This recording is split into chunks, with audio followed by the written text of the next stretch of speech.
going on, guys? Welcome back to the Game Time Discussions. I'm Imre Cuzzy. I'm sitting here with Cameron Selby, and this is our final video of this this playlist.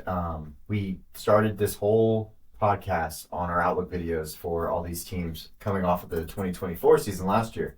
So this is our last video for the 2025 season, and really excited to get it going. The teams that we're going to be talking about today are the NFC West. I guess the NFC West and the San Francisco 49ers will have the last pick of all the teams in order of division, if that makes sense. So we'll get into talking about the NFC West. And So, we're excited to break it down. Please leave a like, comment, and subscribe if you haven't already. We're on the road to 250. So I want you to join that community if you haven't already. And we just keep on growing and showing as we go through the offseason, all the fun stuff that goes with it. But starting out with the San Francisco 49ers, this team is very, very easy to break down. Yeah. They were a Super Bowl runner-up that lost in overtime, and then just every star player got hurt on their team at some point this season. And it reflected in their record, obviously 6-11, missing the playoffs, finishing fourth. They're not a fourth-place team in this division. They are arguably first, and it just kind of is what it is. They have a ton of picks. They have somewhat cap space. They actually did make one of the first few moves of the season early on. We're right on the cusp of free agency beginning, but trades are starting to happen now. And Deebo Samuel is no longer with the team. They were expected to move on and be released after he had his worst season as a 49er. But yeah, they move on.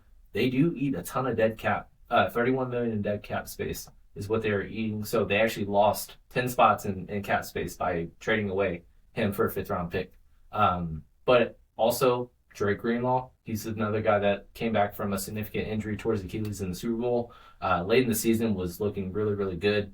But he's a good locker room guy that they're not going to bring back. Javon Hargrave, another big piece. They made a splash a couple off seasons ago. He's been a mainstay there. Hufanga, the safety. Jordan Mason, restricted free agent, but we saw him get 100 yards game when Christian McCaffrey went down. Aaron Banks was pretty solid as a guard. Charvarius Ward, their number one corner. So a lot of big names potentially departing on the team. They have to turn it around, but they typically draft pretty well, and they have the assets to do so this year. Yeah, and the biggest problem with them is like upcoming roster, like money. Nick Bosa, of course, has his contract. You have the Trent Williams situation because he is getting older. What are you going to do with him? These guys that are actually already on the team, of course, not guys that are just like possibly coming back. But there's some really big names up there, like you said, that are important. I want you to explain why a team would take on $31 million in dead cap to trade away Deebo Samuel for a fifth rounder. Well, essentially, the other teams weren't willing to pay them assets to take on the contract, and so they basically, instead of giving it away for a conditional seventh, opted for the fifth round pick, and instead of splitting it up into 2 seasons, because like you said, they have impending contracts to either extend or pay for, or others that are just beginning, like Brandon Ayuk, for example, at the very same position. So they just chose to eat it in 1 season instead of split it up over 2, which would be a post June 1 designation, which you can split the dead cap in 2 years. So they're just eating it all at once because they were top 10 cap space going into the offseason. They just have some room to do so. And even though they do have a lot of names missing, it's not like there's a ton of holes that they're going to have to be heavy spenders in free agency. For sure. Okay. I just wanted to make sure we explain that because I think that's actually really important to how the business of the NFL works, because we've talked about this team and having like, you have to pay all these guys. How are you going to do it? Well, this is a way to kind of allow you to later on down the road. It's also like where the whole Patrick Mahomes thing, he re-signs every year and extends himself and gets a signing bonus that is worth, a lot of his cap hit and things like that. So just, it's still a business at the end of the day. Yeah, but then also, even though they did lose cap space, they still have over $30 million. Right. But 2, you have guys like George Kittle, for example, that after this season, for example, they could be considered void years. So even though he has 4 more years on his deal, he's basically playing on a 1-year deal. So instead of having a $22 million cap hit, he could basically want security and retire as a 49er and be like, hey, yeah, just spread it out over 4 years. And then they open up that $10 million that they just lost or what have you. Right. But the biggest topic of this entire team for the next season or even 2 is going to be Brock Purdy and his contract extension. Once again, another sneaky good year, and he dealt with a ton of injuries that his skill players, like we said, Debo. He didn't get injured, like to miss significant time like he has in recent years, but awful year. Like we said, Brandon Ayuk, that was the story of last offseason of paying him or not, and he held out. Then they, extended him, paid him a lot of money. Then he tore his ACL and MCL, and that's not a good thing on the first year of a new deal. Christian McCaffrey, highest paid running back in the NFL, missed 17 games due to multiple leg injuries, which are significant, but they were lingering and stuff like that, and he just never got back to form. He was basically cursed as the 101 in fantasy drafts is how I kind of chalk it up. But Brock Purdy played well enough and through it. He was 7th in QBR, but now it's like, hey, now you have to really pay him $50 million. Yeah, like we said this was coming, but now negotiations will officially start. You don't have to officially have that number hit you this year, but it's coming, and a lot of this roster is going to be depleted because of it. a lot of people believe he's worth $50 million. And he's played well. Don't get me wrong, but he had it's the lowest, a lot of money. Yeah, because he was Mr. Irrelevant. He had the lowest salary of any drafted player.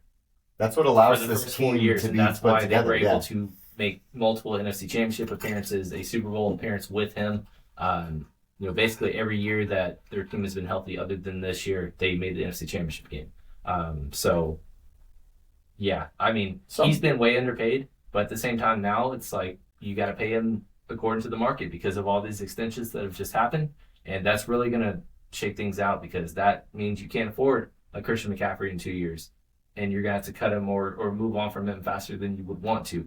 George Kittle, one of those things where he's getting up there in age, and I know you can either void him this year or extend him, but if they do extend him and make him rightfully a top 3 paid tight end, it's just less space to do other things. Do these other things. Trent Williams will have, of course, like we said, he's his age, so he won't be back if it's most likely.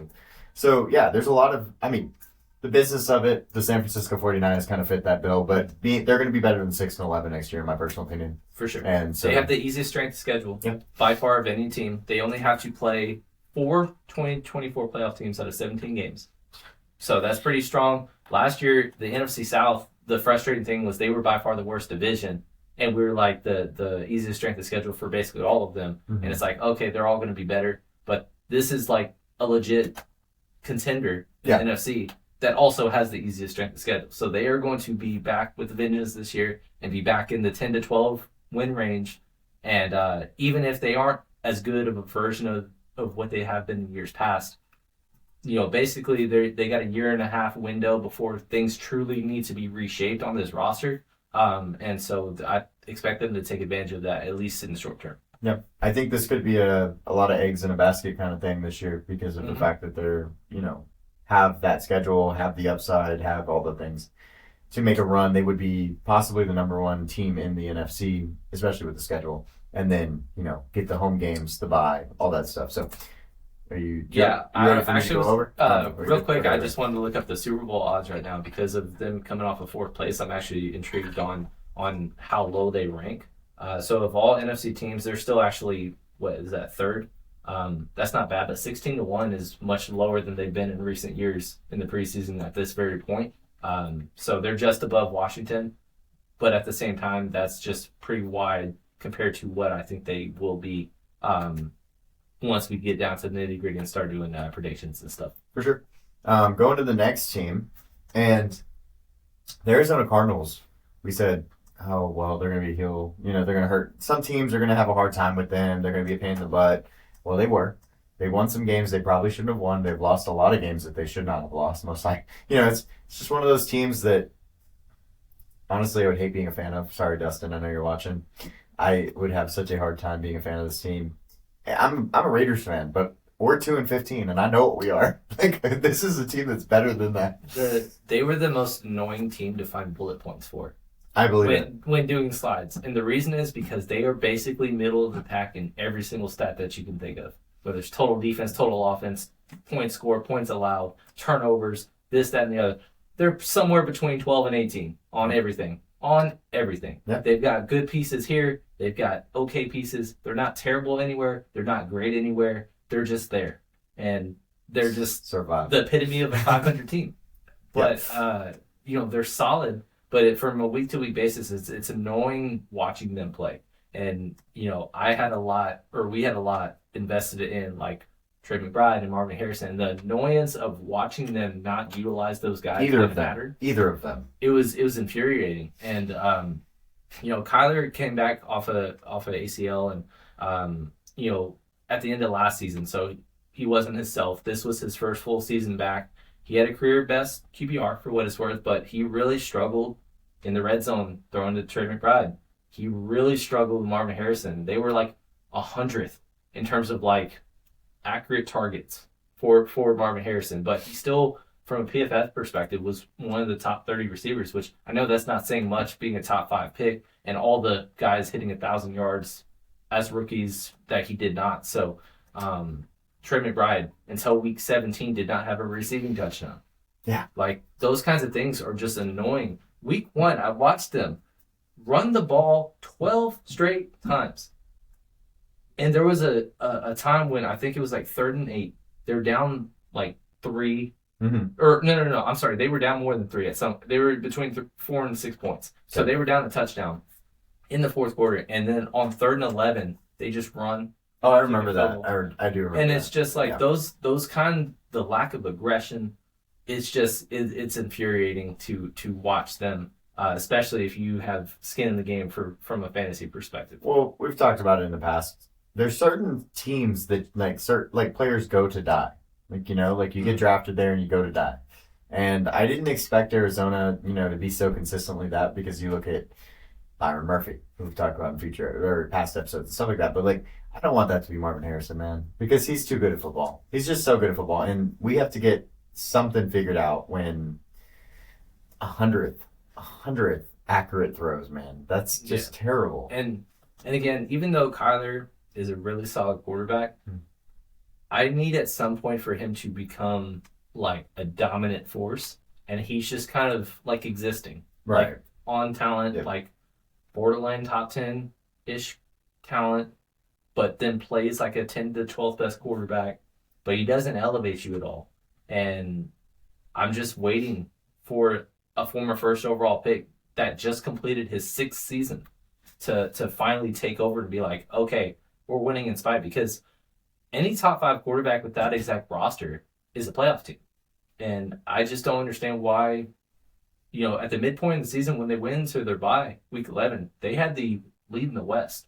And maybe that was a by default thing because San Fran was dealing with injuries. The Rams started 1-4, so they were playing catch up. Mm-hmm. Seattle was basically doing a win-loss every single week through certain regards, but they had a 3-0 start in the division, were leading and then dropped 5-7 at the end of the year.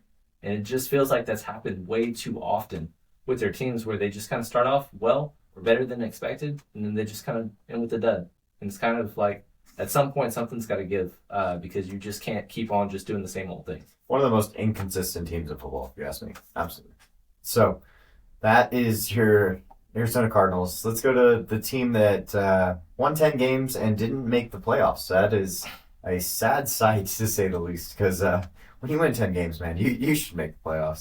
That's terrible. Yeah, not that often does that happen, but especially last year when we said that the NFC was definitely the inferior conference. Mm-hmm. Well, the AFC basically beat up on each other, and there was, a 9-8 team that ended up, coming close to making it, with the, Cincinnati and the Colts and the Dolphins all being 9-8, 8-9, vying for the final playoff spot last year. Well, Seattle was just like eliminated by tiebreaker going into week 18. Mm-hmm.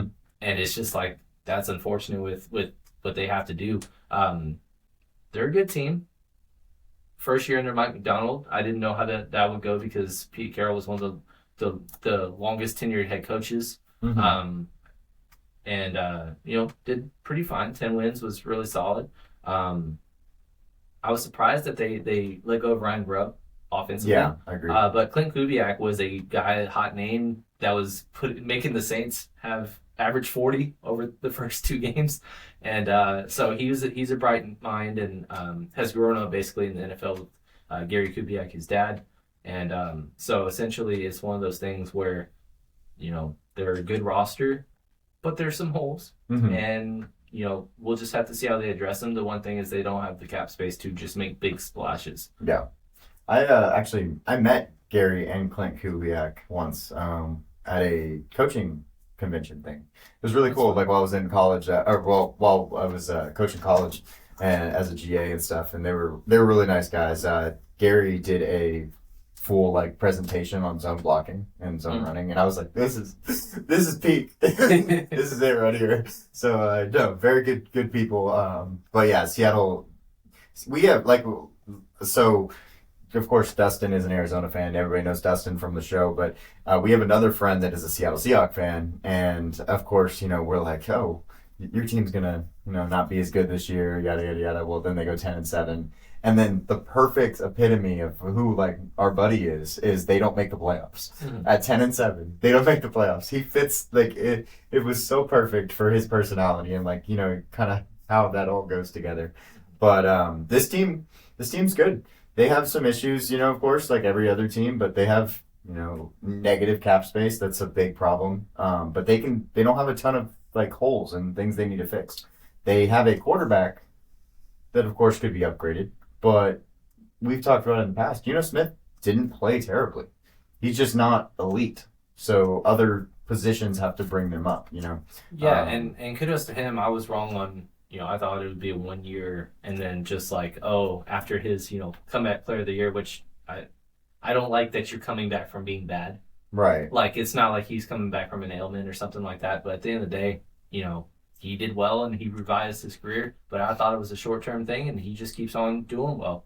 He was one of the leading passers this year, set career best in, passing yards and completion percentage, over 70%, which is very impressive. But turnovers were there as well, had 15 interceptions.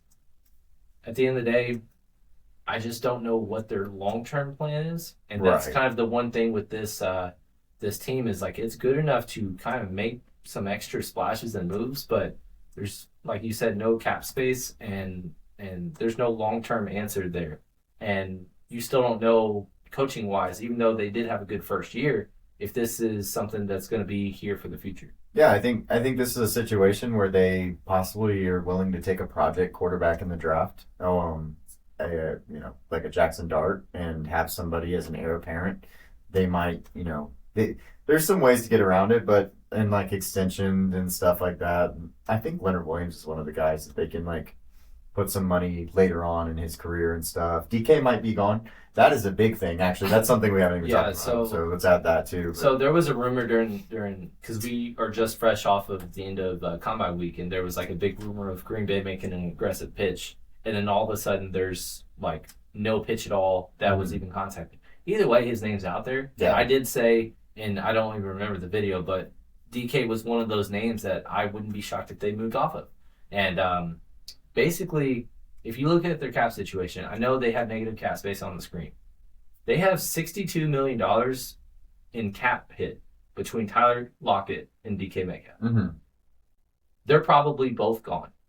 DK wouldn't be shocked if they kept him because he is, basically entering his prime, or at least he should, but he's coming off a down year. Jackson Smith-Njigba was the guy that outperformed him consistently. He was more consistent, better red zone threat, and truly broke out in his sophomore year in a better offense for his talents. Tyler Lockett's, I would think, would be retiring at this point. Right. He really, really took a step back this past season. Either way, they're not keeping him on that cap number. But DK, at least, I think there's a sucker out there that could give you a early 2 or late 1 for him. I mean, we saw Marquise Brown not even 3 years ago get a 1 for him, or Amari Cooper or Stephon Diggs, and he's younger than them at that point, and he's just the look of him. I think there's somebody that, because it's a weak receiving class, somebody that wants to make a big splash, that I like Green Bay, even though the rumors that are conflicting and stuff like that, I wouldn't be shocked if Green Bay made that move. I just wouldn't. And I understand the reason behind it, because even though everybody's like, oh yeah, they're like 5 deep at receiver, it's like, well, yeah, but they're all wide receiver 2s and 3s. Mm-hmm. And at the end of the day, when they need the plays to happen, none of them really stepped up. And then all of them now dealing with injuries or what have you, inconsistencies. Christian Watson is not even going to be there this most of or all of this year because he tore his ACL late in the year in early January. So those kinds of teams, I would just keep an eye out. And if Seattle moved off of him, that would be, to me, the best thing because you're selling high on an asset that I don't think that really fits their long-term plans. So looking at his contract, 2025, he's going to be 28 years old. And it's an $18 million deal. Mm-hmm. But they have 3 void years, which we've talked about in the past with George Kittle. So they could spread it. They could also get rid of him and save that cap hit, which I don't know exactly what his dead money is. Do you have that? If he were cut right now, he would be a 20. Dead cap of $21 million. Okay. So they would save about, and that's a pre-June 1st. If they did a post June 1st, which would be divvying it up between 2 years, which is probably more likely, it would be about $13.8 million, which is pretty reasonable. Gotcha. Per season. Yeah, so they're probably going to try to trade him. Even a third rounder feels fine to me. Yeah, but I think of all the guys that are on the possible market, he might fetch the most capital. That's fair. I think he would fetch more capital than Tyreek Hill, if and when he gets traded. Yeah, Tyreek's 32. Mm-hmm. So yeah, I agree with that. I think that's a fair assumption. You know me, I've never been a DK fan, but it is what it is. Some people need that style of player on their team to kind of just just that one extra. Oh yeah, like Baltimore thing. Yeah. You know, and he feels like a Raven, right? Why not? I think it's a fair statement that maybe he's a trade candidate, but just kind of talking through some of these guys that, you know, to get their money back to normal is just, they have some options, and every team has options. That's how, you know, last year the Saints were $60-something million under the cap. And they found a way to get to zero. Yeah. But again, they start this year about $60 million. Boy, yeah. So, you know, at the end of the day, you're gonna have to rob Peter to pay Paul, but you're eventually gonna pay Paul. Yeah. And Seattle, even though they had negative cap space, it's not like they're long-term tied up. Like their 3 biggest cap hits are like Geno and then those 2 receivers I mentioned, and all 3 of them I would anticipate not being on the roster in 2 seasons. A lot of their players are young too. Like they have some young guys on their team. A lot of the offense is drafted by, you know, Seattle, so they'll home guys and stuff like that. So yeah, and Charles Cross is a guy coming into the last year of his rookie deal. He is their one bright spot because they were the 31st ranked offensive line, but him as a left tackle was top 10 among his position, and just was really strong once again. Had his career best season. Outside of that, there's really nothing else to be excited about. So they're one of the teams that if you follow our mock drafts, we're going to be heavily tying them to some type of offensive lineman because everybody else needs to be upgraded. Yeah, and Mimbu is out of the question now. Yep. Going on to the Los Angeles Rams. The Rams almost beat the Philadelphia Eagles and almost spoiled that whole run dominance to end the year, of course, against Washington and KC. But before that, the Rams made it really uncomfortable for them. 44.37 million cap space. They did get rid of Cooper Kupp. Unofficially they're moving on from him. They're trying to trade him, but he's a guy that's a big cap hit that I wouldn't expect them to be able to trade. Obviously, right now his cap is nearly 30 million, and they're only going to save 7.5 if they do it pre-June 1st, but it goes up to about 15 in savings if they cut him. So that's why I think they end up moving on.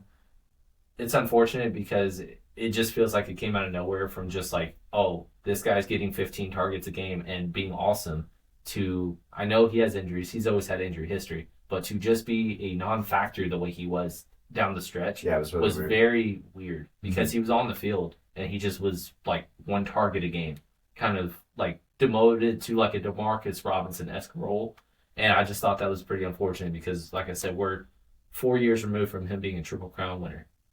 And it kind of is what it is. But one of the weird early offseason stories was Matthew Stafford all of a sudden being a possible name on the market. And that obviously, moving on from him isn't the worst thing if you're just like, hey, we're wanting to start over for some reason. But the trading him and then bringing in like Aaron Rodgers, which was the projected or That would proposed be situation, make no sense. just makes no sense. That would be It terrible. makes no sense unless for example, like if you would have been able to fetch because he was supposed to be, supposedly with the Giants or the Raiders, both of them having top 10 picks. If you were able to get a top 10 pick for a 36-year-old quarterback, Yeah. okay. Well, But I please just don't do didn't that. think that was Raiders. reasonable. Yeah, fair. But at the end of the day, we saw right before or right in the middle of the combine, I think it was day 2, that they announced that he has restructured his deal, and so he's going to be their quarterback for the foreseeable future and possibly retire a Ram.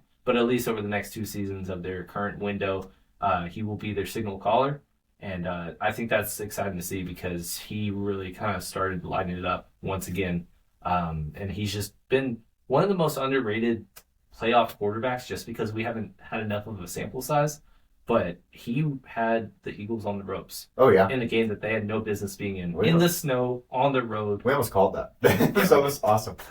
One other thing that they did re-sign is Alaric Jackson, their left tackle. You did a great tweet about him. I did not know that he was Canadian. That was cool to know. But go ahead and tell us about him because you did that so tweet. he was one of the guys that it was interesting on his situation because he broke out. He was a undrafted player that was drafted in the CFL, then moved over, was a backup tackle during the Super Bowl run, and then eventually worked his way to being a starter, and then had a breakout season where he was like a top 20 overall tackle, and he was the only tackle essentially in this free agency class that was entering on his in his prime or going into his second contract, and essentially they just paid him like the 18th best salary as a tackle. And I was actually shocked by it because of the fact that, because if usually there's only one person on, available, there's going to be a bidding war. And with all these teams that we are talking about that need offensive lineup upgrades, like for example, Chicago having $70 million and really only needing offensive linemen, like just a bidding war of like, oh, well, we can't keep him. Like we have cap space, but not that much. And we just paid 2 guards last year. Over $15 million apiece, and they ended up finding a way to kind of keep him below $20 million, which I thought was a very welcoming thing. And so now they go into the offseason with one less hole to fill. Yeah, and the biggest holes on the team, of course, it's going to be hard to replace Cooper Kupp's production when and without, because Puka has been injured multiple times throughout his career. But really, they need inside linebackers, they need depth on the D-line, and they need, possibly a really, really solid corner. They're really good. Like they're ready to play for a Super Bowl now, and that's something that is good to see. I just think Sean McVay is such a good coach. He's done such a good job, and staying healthy will be really big for them. But otherwise, I think that they're a really solid team. Yeah, probably very, underrated. Very disciplined. They had the fewest penalties of any team in the NFL last year, with only 91. Defensive, how they were able to just kind of have a bunch of no names become things, and then add on top of that this past draft with a couple of Florida State guys that you're happy about. Jared Verse was top 10 among all edges this year in PFF grade. Braden Fisk led all rookies with 8.5 sacks, and then both of them had really strong postseasons in the 2 games that they played. So a lot of upside on that defense. Kobe Turner. Wise. Kobe Turner, another guy, and Byron Young, who's a second year guy. Like they're just going to get younger because they're going to draft a linebacker in the first round. Like it's going to be great. Yeah. Both of their inside linebackers hitting free agency. Pretty strong across the board. And again, another guy that we mentioned, Cameron Kingens, he fell a ton last year because of his poor combine performance, because just not athletic. Can be running 4.72 as a safety, but he had a strong end of the year as well. So a lot of things looking right. Kyron Williams, another 16 touchdown season. So it's just him and Puka. And I don't know if they'll draft somebody in the mid round. They've basically been trying to hit on middle round receivers the whole time since I remember the Sean McVay era, because Cooper Kupp obviously was a mid round pick. Puka Nacua was a mid round pick. And then they've been trying the Tutu Atwells of the world and I have a favorite. And all these guys. I have a favorite pick. Yeah, you mentioned that off air. Tell me the name that would be the perfect replacement. So the perfect replacement for Cooper Kupp is Jack Besh out of TCU. He loves to block. He kind of has that same mentality that they love, and he has possibly top 5 hands in the class of all guys, and that just kind of screams, Puka Nakua-esque type of player, Cooper Kupp-esque type of player. So, yeah, Jack Besh is my guy for them. And then all of a sudden, Tyler Higbee had a late 2023 season ACL injury, so he missed most of the season. But then as soon as he got back, he was 5 receptions in the first quarter, kind of just really killing it, and won us a lot of money in the postseason with his performances at low salary and stuff like that. So he's somebody that can't be ignored, even though he is starting to get up there in age. He's just a really solid tight end as well. Yeah, I think that this team is really good. I think that they're kind of stacked everywhere, and there's a few pieces that they need to go and get, but like they don't have like all these holes like some of these other teams, and they do a good job of paying the players kind of what they're worth and not overpaying them for no reason. So right, and again, I mentioned this whole division. Easy strength of schedule, obviously, because they were first place, they have the worst of the division, but they are the best first place team in terms of all strength of schedules. They only have to play 5 playoff teams this season, so they're going to be right back in the thick of 11-12 wins. I don't know. It's going to be so fun watching them in the 49ers. Please let everybody be healthy, because it feels like each of the last 2 years, they just keep on, trading injured seasons, but both of these teams have been the teams that have been the most consistent over the last 5 years. The makeup of it has been different over time, but obviously no longer Aaron Donald there. But they did a great job replacing it, because we thought it's just Aaron Donald and that's it. And as soon as he's gone, it's just going to blow up, and all of a sudden they get better. Well, yeah, Colby Turner and Braden Fisk being added are pretty solid guys these last couple of years. So they've done a great job drafting, and that's a really big thing, because then it's very cheap to have good players if you do a good job drafting. I mean, like you said, Cam Kinchins, both of the Florida State guys, Braden Fisk, Jared Verse, and just this last draft is just honestly unbelievable. Like if you do that well. So, but that's our last team. That is 32. That is number 32 of all of our teams. So, Oh, I didn't mean to do that. Let's do it this way. So we appreciate y'all hanging out with us. Go like, comment, and subscribe on this video. We love doing all these off-season outlooks after the season, because it gives us an idea of what's going to come right before the free agency period, right before the draft period. We will be doing a ton of stuff for the draft coming up. We'll be doing mock drafts. We'll be doing all of our player rankings will be coming out very soon. We have 11 positions, so it's going to take a little while. Yeah, but it's okay. Like I said, we just finished up the combine, finishing up these division things. We're getting right into March. And that's where everything kind of hits the ground running.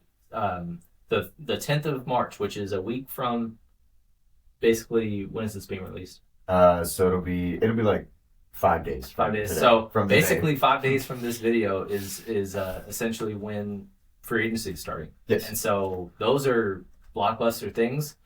Fortunately, the Debo situation happened right before this video. This happened last night. So we were able to react to it, because that was a big deal, at least in the grand scheme of things on paper.